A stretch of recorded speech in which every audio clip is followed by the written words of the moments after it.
Nama saya Triapa Maharani dengan NPM 18110091. Baiklah, hasil review jurnal akan dipaparkan oleh teman kami. Baiklah, di sini saya akan memaparkan hasil review jurnal kami yang berjudul Analisis Peramalan Permintaan Obat Antibiotik pada Apotik Edelweiss Tatelu. Penulisnya Martinus Ngantung dan Arazi Hasanzan. Volume dan halamannya volume 7 dan halaman 4859 sampai 4867 tahun 2019. Reviewer kami sendiri dari kelompok 3, tanggal 28 Oktober 2021. Tujuan penelitian ini bertujuan untuk mengetahui bagaimana analisis teori permintaan terhadap pengambilan keputusan manajerial pada obat antibiotik Edelweiss Tatelu.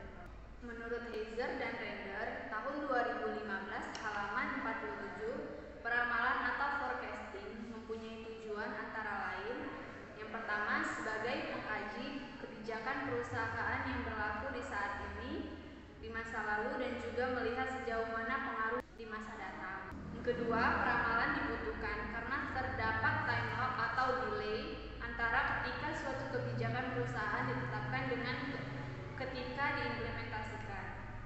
Yang ketiga, peramalan adalah dasar penyusutan bisnis di suatu perusahaan sehingga bisa meningkatkan efektivitas sebuah rencana bisnis. Subjek dalam penelitian ini adalah pimpinan, karyawan yang bersangkutan dalam perencanaan stok obat antibiotik di Apotik Edelweiss. Metode penelitiannya bersifat deskriptif karena memprediksi nilai suatu variabel. Penelitian deskriptif menurut Sujarweni tahun 2015 adalah penelitian bertujuan untuk mengetahui nilai masing-masing variabel, baik satu variabel atau lebih, sifatnya independen tanpa membuat hubungan maupun perbandingan dengan variabel yang lain. Populasi menurut Sugiono tahun 2012 halaman 115 mengatakan populasi adalah wilayah generalisasi yang terdiri atas objek atau subjek yang mempunyai kualitas dan karakteristik tertentu yang ditetapkan oleh peneliti untuk dipelajari dan ditarik kesimpulannya. Populasi dalam penelitian ini yaitu karyawan Apotik Edelweiss. Sampelnya menurut Sugiono tahun 2012 halaman 116 mengatakan sampel adalah sebagian dari jumlah karakteristik yang dimiliki oleh populasi tersebut. Sampel dalam penelitian ini yaitu pimpinan dan juga karyawan yang bersangkutan dalam perencanaan stok obat antibiotik di Apotik Edelweiss. Baiklah, saya akan melanjutkan hasil penelitian. Hasil penelitian dari review jurnal ini, peramalan dengan metode moving average atau rata-rata bergerak dilakukan dengan mengambil sekelompok nilai pengamatan, mencari rata-ratanya, lalu menggunakan rata-rata tersebut sebagai ramalan untuk periode berikutnya. Istilah rata-rata bergerak digunakan karena setiap kali data observasi baru tersedia, maka angka-angka yang baru dihitung dan dipergunakan sebagai ramalan.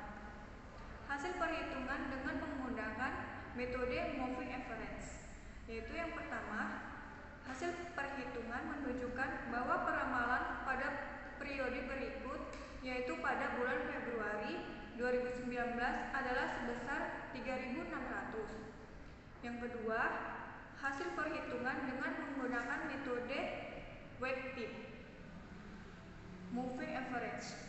Hasil perhitungan menunjukkan bahwa peramalan pada periode berikut, yaitu pada bulan Februari 2019 adalah sebesar 3362,5. Yang ketiga, dari data perbandingan tabel di jurnal dapat diketahui metode yang paling efektif untuk meramalkan permintaan obat antibiotik untuk periode mendatang pada Apotik Edelweiss adalah dengan menggunakan metode exponential smoothing karena mempunyai tingkat kesalahan atau error yang terkecil. Kelemahan dalam review jurnal ini, kelemahannya kesalahan huruf dalam kalimat penulisan seperti menurut Heiser dan Render, peramalan atau forecasting penulisan mempunyai. Kelebihan dari review jurnal ini yaitu yang pertama, kalimat serta penulisan jurnal mudah dipahami. Yang kedua, keuntungan bagi para pembaca karena isi serta hasil penelitiannya lengkap. Kemudian kesimpulan. Kesimpulan dari penelitian ini yaitu peneliti dan pembahasan di atas, maka dapat ditarik kesimpulan sebagai berikut. Yang pertama, perhitungan peramalan permintaan dengan metode moving average menunjukkan bahwa hasil perhitungan peramalan pada periode berikut yaitu pada bulan Februari 2019 adalah sebesar 3.600. Yang kedua, perhitungan peramalan permintaan dengan weighted metode moving average menunjukkan bahwa hasil peramalan pada periode berikut yaitu pada bulan Februari yang sebesar 3.362. Yang ketiga, perhitungan peramalan permintaan dengan metode eksponensial smoothing menunjukkan bahwa hasil peramalan pada periode berikut yaitu pada bulan Februari 2019 adalah sebesar 3.884. Yang keempat, metode yang terbaik adalah metode yang ketiga, yaitu metode eksponensial dengan nilai terbesar sejumlah 3.884. Nah, itu dia hasil review jurnal yang pertama. Review jurnal yang kedua akan dilanjutkan oleh teman saya. Baiklah, di sini saya akan memaparkan hasil review jurnal 2 yang berjudul Pengaruh Intelektual Capital Disclosure, Kinerja Keuangan dan Kepemilikan Manajerial terhadap Nilai Perusahaan. Penulisnya Muhammad Rifandi. Volume 2, halaman 41 sampai dengan 54, tahun 2018. Reviewer dari kami kelompok 3, Ahmad Sapi Rahman Nasution, Aisyah Hairani, Syukriya Lisakinah, Tri Eva Maharani. Tanggal 28 Oktober 2021. Tujuan penelitian ini bertujuan untuk mengetahui bagaimana pengambilan keputusan yang mempengaruhi intellectual capital disclosure, kinerja keuangan dan kepemilikan manajerial terhadap nilai perusahaan. Subjek penelitian ini menggunakan subjek pemilik sejumlah perusahaan yang terkait dengan 30 perusahaan. Metode penelitian. Dalam jurnal ini menggunakan metode penelitian yaitu data dan sampel. Data yang digunakan di dalam penelitian ini adalah data sekunder, yaitu data yang diperoleh dari hasil publikasi yang telah dilakukan perusahaan. Sumber data diperoleh dari laporan annual report perusahaan, proses dokumentasi, pengumpulan data laporan annual report dengan tahun pengamatan 2012 sampai dengan 2015. Populasi pada penelitian adalah semua perusahaan yang terdaftar di Bursa Efek Indonesia. Sedangkan pemilihan sampelnya menggunakan metode purpose sampling. Kriteria yang digunakan adalah 1. Perusahaan manufaktur yang terdapat di Bursa Efek Indonesia tahun 2012 sampai dengan tahun 2015. Kedua, perusahaan yang mengungkapkan intellectual capital disclosure. 3. Perusahaan yang memiliki laba positif selama periode observasi. Dan yang keempat, perusahaan yang memiliki dan menerbitkan laporan keuangan secara berkelanjutan selama periode observasi pilihan.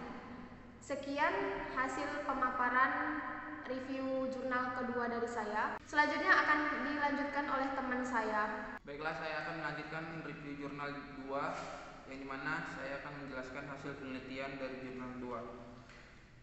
Hasil penelitian dari jurnal ini, penelitian mendapatkan hasil yaitu 1. Pengujian hipotesis intelektual kapital terhadap nilai perusahaan. Berdasarkan hasil pengujian hipotesis pertama dengan menggunakan variabel intellectual capital disclosure yang diukur dengan indeks intellectual capital disclosure, diperoleh bahwa T hitung lebih besar dari T tabel sebesar 4.137 lebih besar 1.652 dengan nilai signifikan sebesar 0,000.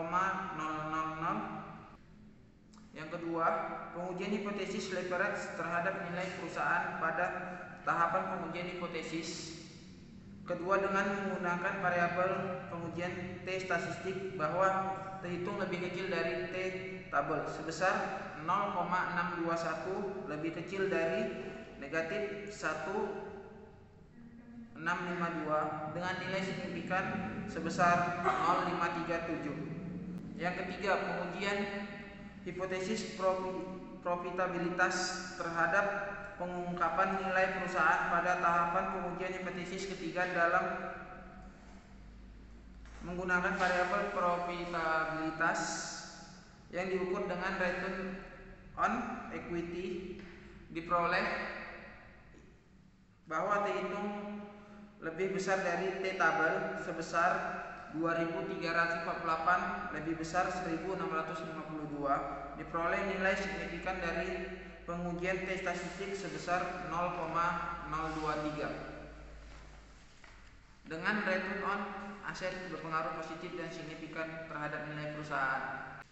Yang keempat, pengujian hipotesis kepemilikan manajerial terhadap nilai perusahaan pada tahapan pengujian hipotesis keempat dengan menggunakan variabel kepemilikan manajerial. Diperoleh hasil pengujian T statistik bahwa T terhitung lebih besar dari T tabel sebesar 2157 lebih besar 1652 dengan nilai signifikan sebesar 0,032. Kelemahan jurnal ialah jurnal tidak dilengkapi dengan cara bagaimana untuk mendapatkan angka atau hasil untuk pengujian dalam hasil dan pembahasannya.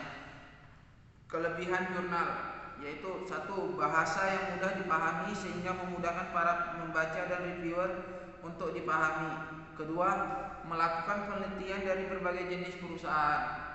Kesimpulan dari jurnal 2 ialah berdasarkan hasil dari pengujian hipotesis dapat disimpulan yang merupakan jawaban dari permasalahan yang dibahas di dalam penelitian ini, yaitu 1. Intellectual capital disclosure berpengaruh positif dan signifikan terhadap nilai perusahaan. 2. Leverage yang diukur dengan debt equity ratio tidak berpengaruh terhadap nilai perusahaan. 3. Profitabilitas yang diukur dengan return on equity berpengaruh positif dan signifikan terhadap nilai perusahaan. Keempat, kepemilikan manajerial berpengaruh positif dan signifikan terhadap nilai perusahaan. Peneliti menyadari bahwa hasil penelitian yang diperoleh dalam penelitian ini masih memiliki sejumlah kelemahan yang disebabkan oleh adanya keterbatasan yang peneliti miliki, yaitu 1. Jumlah data observasi yang digunakan tergolong pendek. Yang kedua, komposisi data yang digunakan di dalam penelitian ini juga tidak begitu beragam, di mana masih terdapat sejumlah data yang digolongkan outlier sehingga berakibat pada hasil penelitian yang diperoleh. Ketiga, masih terdapatnya sejumlah variabel yang juga mempengaruhi nilai perusahaan yang tidak digunakan di dalam penelitian ini, seperti posisi corporate governance atau dewan direksi, dewan komisaris, umur perusahaan, auditor independen, struktur pemilikan atau institusional asing, keluarga, publik, kinerja keuangan atau likuidasi, market value, dan aktivitas arus kas. Baiklah, itulah dia hasil review jurnal 2. Demikian itulah hasil dari review jurnal kami dari kelompok 3. Assalamualaikum warahmatullahi wabarakatuh.